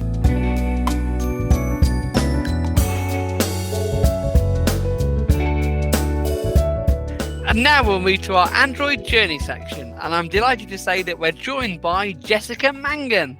Welcome, Jessica. Thank you. And I'm going to pass this over to Warren because this is his favourite section, and it's amazing when he does it. Warren. So, Jessica, welcome to my favorite segment of the Android podcast. And you know what? We've been pining away for you to come on and talk about this for a long time. And I was just about give up on you, girl. But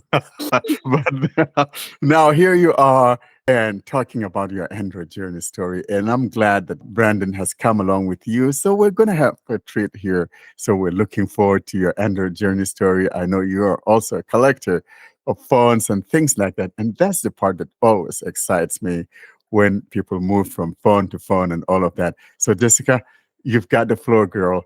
Take us through that journey of yours and go down memory lane. Okay, so I first started in 2010 or 2011. I'm not quite sure which year it was, but I started with the old Huawei phone. It was 2.2 or 2.3. Then I jumped from that phone to a phone that Brandon now has, which is the Brandon, can you help me out because my brain is like. Yeah, it was a really, really cool phone, the Samsung Galaxy Exhibit. Yeah, which I had to use speech on it because it was so tiny. I had a hard time seeing what I was doing on it, and there was no magnification at the time. And that was a 4.0 or 4.1 phone.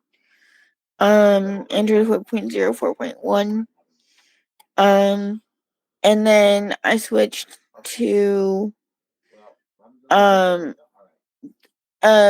years later I switched to the ZTE ZMax, and then the ZMax Pro when that came out.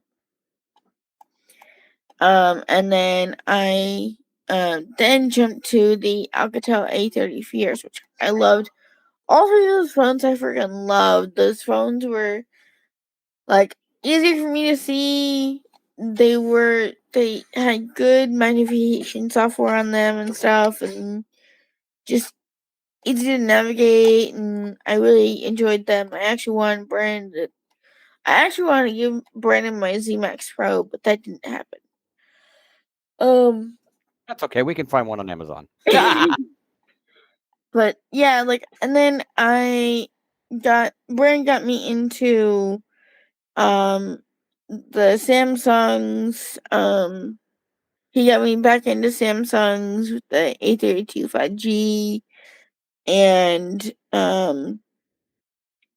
just all kinds of different phones. I got to try the LG Velvet and Stylo 5, the Pixel 2 XL, because I was not liking the Pixel 5. To be honest, I was not a fan of it because of the audio quality and my point of view. It was not good. And then now I have the Pixel 6 Pro and a Rebel 5 and a Moto G5G 2023 Stylus Edition. Yes. I love phones with styluses on them. Hey, and the Moto said hello to the group. You know, the interesting thing, Jess, because it's not often that we find people who are low vision users and kind of rely on magnification. Do you consider yourself someone who uses magnification most of the time, or do you prefer using the TTS, or just a combination of both, or depends on the situation? Depends on the situation. For me, I mostly use magnification, but sometimes when my eyes are hurting or it's just a bad day, when I have a sty or something like that, then I will use speech. It just depends on how I'm feeling and depends on what I'm doing with it. She's also been wanting to get into using the speech more, not because of her eyes, but just so that she can learn how to demonstrate Android apps too, so that maybe she can contribute some apps to the podcast and stuff too. That's been something that we've talked about a while back, and that was something that she really, really wanted to get into. Fabulous. Now, tell me, Jess, out of all of these phones that you have, which one of them, if you were asked to pick as to which one is your favorite, I mean, whether it's from the past or currently or what you have, which one would be your favorite phone? Oh goodness. That's terrible, isn't it? I miss my Alcatel. I honestly miss my Alcatel A30 Fierce. That and Mercy Max Pro. Those two were my favorite phones. Back in the day, and using those on a daily basis, whether it was speech or magnification, was honestly a lot of fun. You know, that's interesting because I'd always said, my Galaxy S4 was probably one of my most favorite phones of all time for some reason. Of course, I'm not talking about the Pixel line, but I mean in general. It was the phone that I really, really liked back then. and I wish I have it again to see what it feels like, after, gosh, that's 10 years ago when that Galaxy I S4 still came have out. a Galaxy S4, Warren, believe it or not, sitting right just behind this Oh, laptop wow. where I'm on right now. And guess what? It still turns on. Here's the kicker. The highest it'll go is Android 5.0. Now, here's the irony of that. The Galaxy Grand Prime that I have over here in my collection of devices will go up to Android 5.1. Now, if that's not a little bit interesting, I don't know what is, because you'd think that the S4 would actually be going to 5.1, but it's not the case. Apparently, the Grand Prime was just a hair newer than the Galaxy S4. So there's a little bit of a little factoid for you about the two phones if you put them in tandem. And the Galaxy S4, I remember the Galaxy S4 for the simple symptom that it had of, because the speaker was so close to the microphone, that when you made recordings, you'd better suspend talkback, or you're going to have a very clippy microphone, courtesy of the speech coming out of the phone, out of the bottom of the phone. Now, Brandon, I think that mine had 5.1, though. Is yours a carrier version? Because Yeah, it was mine a was the Sprint. PGE It was a version. Sprint one. Yeah, it was Yeah, a so Sprint. that's why. But Yeah, mine that did would get make more sense. 5.1 for sure. Oh, well, see, there you go. So I guess if it goes back to the thing I've heard you say, there's a certain guy that runs a Telegram group called Blind Android Users, and he said things about it's a good idea to have a phone carrier unlocked for a certain reason. I think Warren might be the guy responsible for that point. And it was a very valid point too, by the way. Yeah, and back in those days, Google had those PGEs, and like I've always said, if we still had that program, and just imagine that you have a PGE Galaxy S23 Ultra or something like that. I had always said if they did, I would be buying Samsung phones. I was a very staunch Samsung guy, always defending Samsung. Now, John has replaced me in that department. Thank you, John. I was a fan of PGEs in the day, but these days, I think, in my opinion, my humble opinion, Samsung software, I think, has gotten better than Google's software. So I wouldn't want a stock version of Android on my Samsung phone. Like, that's one of the main reasons I go with Samsung, is because of the software. And that's saying a lot, because software used to be a frustration on Samsung devices just a few years ago. It's funny. Dire circumstances call for dire consequences, according to John's most recent comment there. I had to, John, no pun intended. But there's an interesting point to be made about the older phones, and I can tell you guys from talking to Jess, because I talked to her when she had a lot of these phones, and there was a variety of different sound qualities. That I remember hearing her on the Alcatel, for example. She had a very interesting audio because it was compressed. If you remember the old Olympus digital recorders, her Alcatel had that slightly, what do I call that? Not really compressed, but hard limited audio that you couldn't distort it. She actually tried to intentionally distort it by putting the microphone against the Echo. She had a Echo Dot, and she tried to turn it up at max volume, and I thought, well, this is going to distort the microphone. No, you just couldn't do it. And then with the Z Max, it was so crisp. I was like, my goodness, I felt like I was in Florida, not in Iowa. So it was just like, big difference, and those were the two, like she said, her favorite phones. The thing I'm surprised, my question would be her favorite phones of her current era. Jess, which one would that be if you were to pick one? I know it's always a difficult thing to put someone in that place. And I think that if you had asked me that question, if I had not had the Pixel 8, I'll be struggling with that particular issue too. So I understand it. You don't have to answer.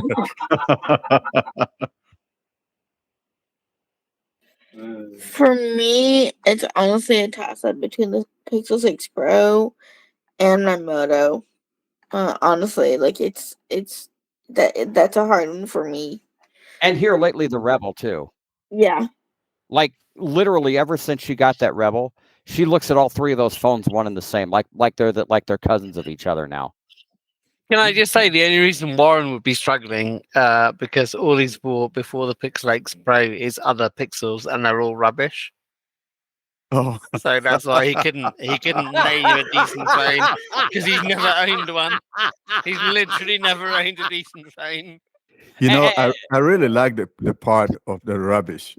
Every time Ed says rubbish, I love that. Usually in connection with Pixels. Like he's never owned a decent phone in his life. Oh my Maybe goodness. it is, maybe it isn't. Is that like the guys that say that the only reason they own a Panasonic is because it has the talking caller ID for the house phones, but they don't for the VTech because they don't like the slightly pinched audio quality of the VTech? I mean, I hear that say that's kind of like you're almost likening Warren's Pixels under that a little bit there, Ed. That's a but really the Pixels, in my opinion, I wouldn't say that the older ones are rubbish. I think they're okay. I don't think Google knows how to make hardware. I just think it's a software company. That's always been my view.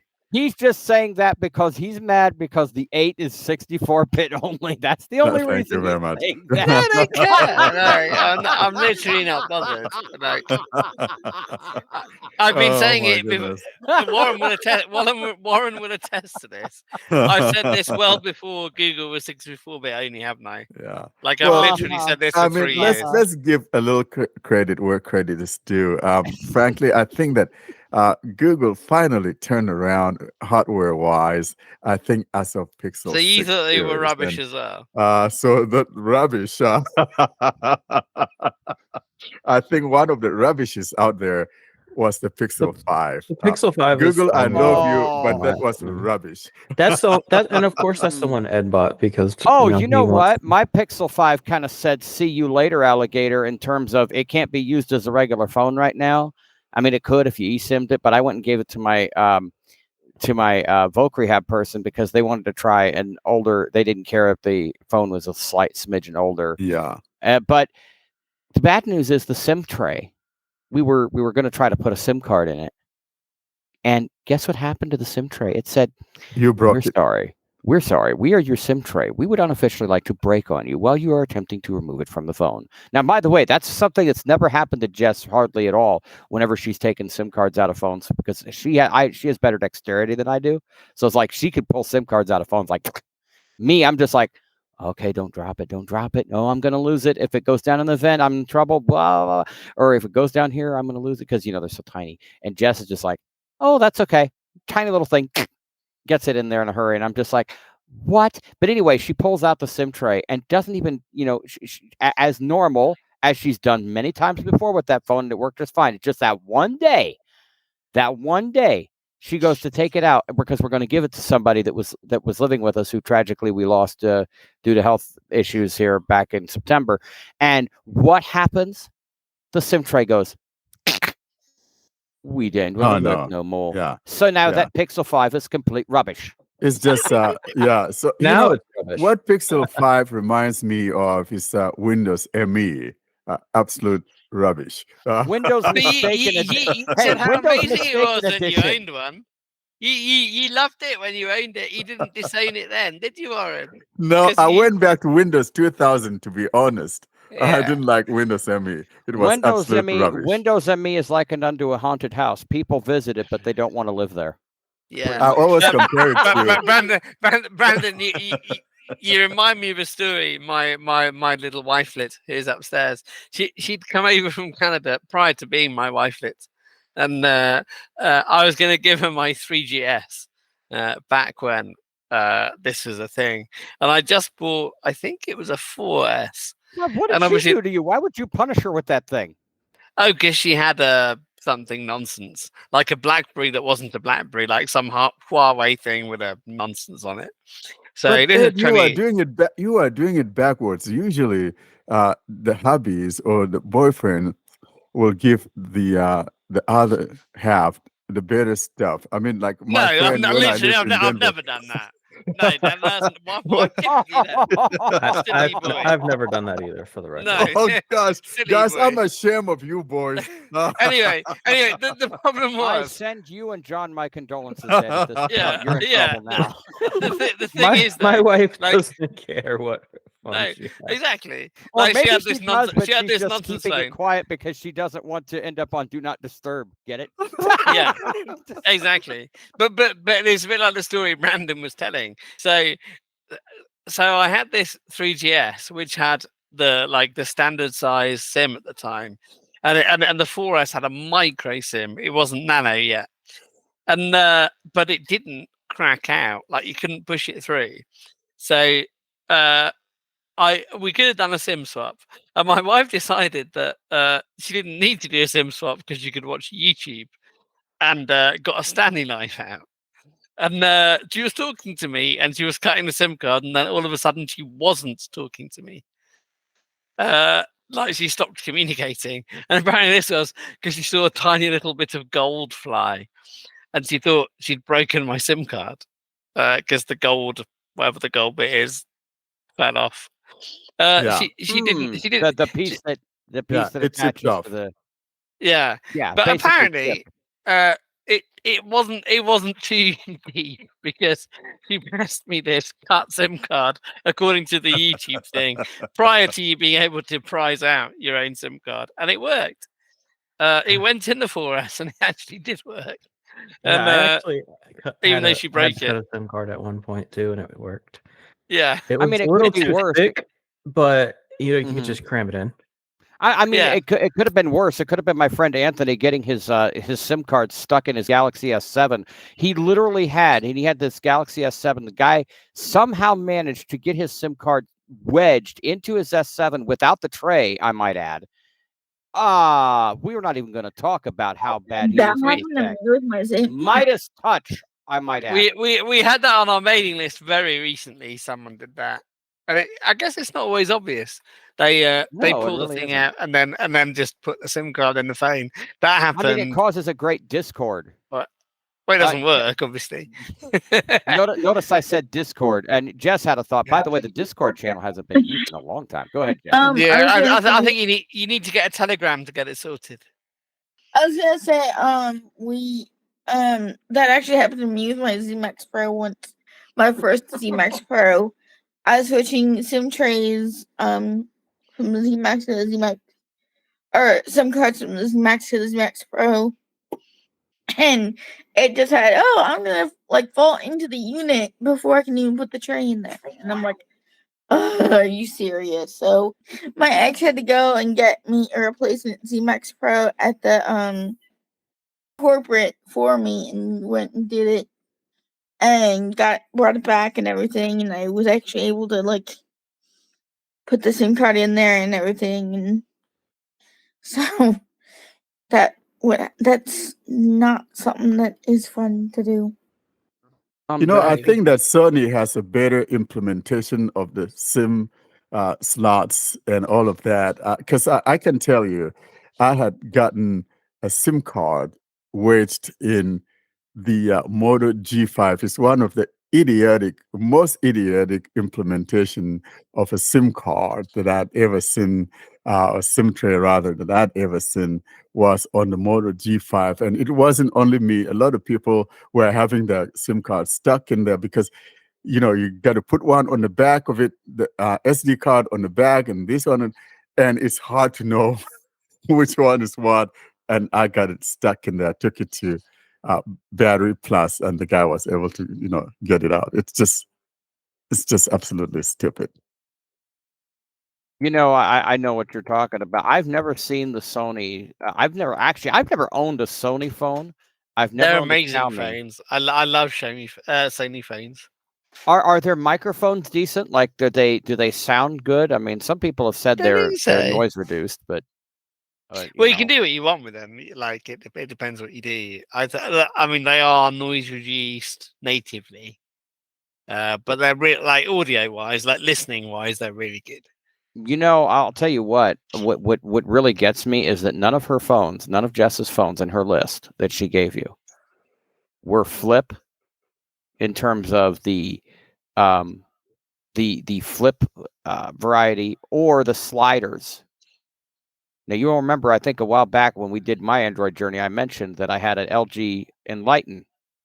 Well, it's interesting. She got to see the Enlighten Now, that doesn't mean she hasn't seen slider phones before, but I'll tell you what, the only other phone besides that one that I ever saw that was a slider, not suggesting that others didn't have sliders, was the Droid 4, Moto Droid 4. Does anybody remember those phones from back then?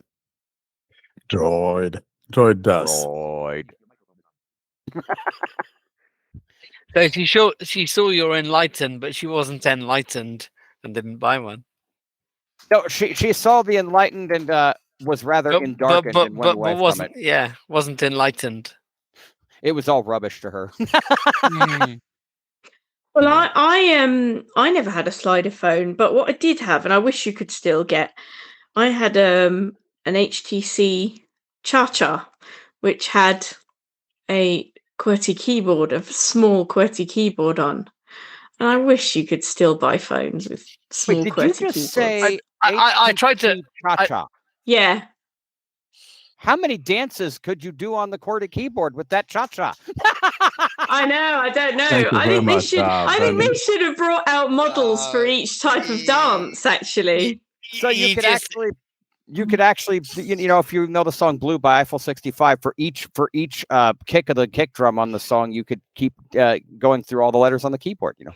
So Brandon did what I just tried to do. So I was going to say, when you got your Cha-Cha, did you find it easily, or you led a merry dance before you bought it? Oh. But Brandon did the dance, Jake.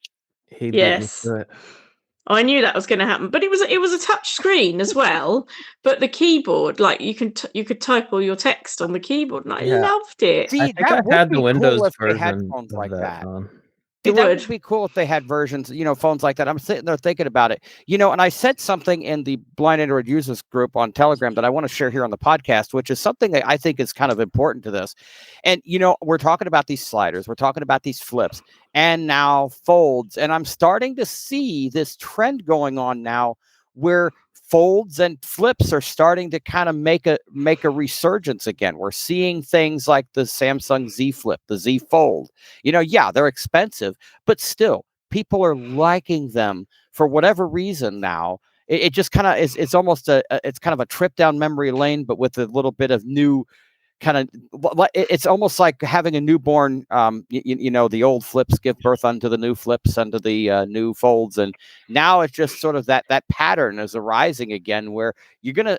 And I kind of wonder what other companies are going to start releasing flips. And I mentioned to some people, and I might have said this in the group too, that wouldn't it be interesting if a company came out with an affordable flip and an affordable fold? We haven't gotten that far yet, I don't think, but I got a feeling, I just have a feeling that that's going to start being a thing, because people are kind of liking their flips. They can flip them up and got a bigger screen, close it down, small screen. Same with the fold. Also, it was really satisfying if you had a conversation that was really annoying to be able to snap the phone shut afterwards, wasn't it? Oh yeah. These flips are a lot bigger. Like the 2000s ones. The idea was to get as small as phone as possible, wasn't it? Like if you saw some of those Samsungs from the early 2000s, they were tiny, absolutely tiny. Yeah, they were really cute. Yeah, and that's not the deal these days, even though it's a flip. Like, I mean, the Haven, bigger. You know, the Haven, Ed, that's one example, is that the Haven, I mean, it was a tiny phone, but you flip it up and there, it's big keys. But maybe... Yeah, but it's still, it's a lot smaller. It was a tiny screen, though, you're right. But maybe somebody will make a smaller one now, you know. Probably not as small as they were, but you know, bigger isn't always better, you know. You know, no, you're right. It's not, and sometimes that's what I tell the wife anyway. People that want stuff that fits in their pocket. Oh boy! Oh dear! Fee, I thought you liked them big. No. We're not going into what I like or don't like. This is not the venue. Why does that always get turned back on Fee? Even though this is not the venue for such conversations. Oh boy! Merry Christmas and Happy New Year to anyone that just heard that. Well, Jess, we want to thank you so much for your Android journey, and like I said, we love.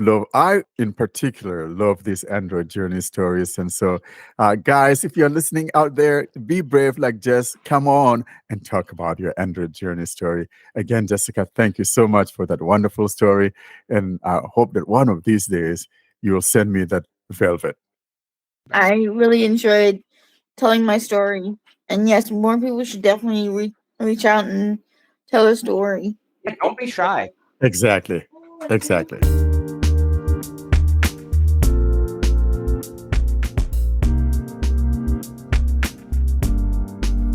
All good things must end. Thus, it's curtain drawing time, bringing us to the close of this week's episode. Coming up, though, we give you information on how to get hold of us.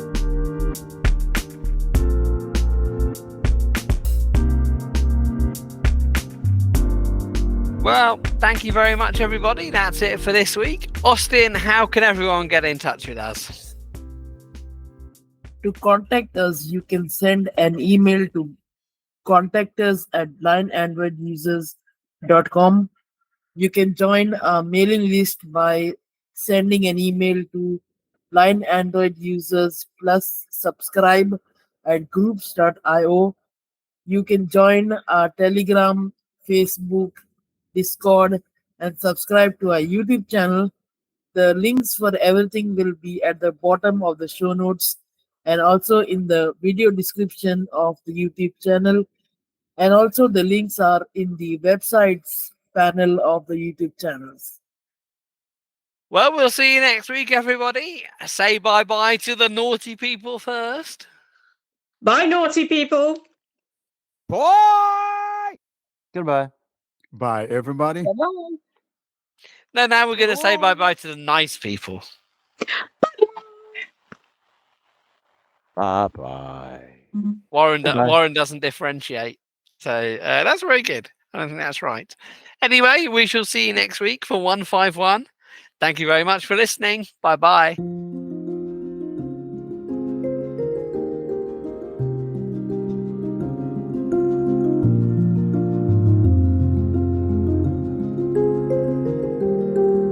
Thanks for listening to another episode of the Blind Android Users Podcast. Until we see you next week, don't forget to leave us your comments and suggestions via our email contact or using any of our social media sites. Have a great week.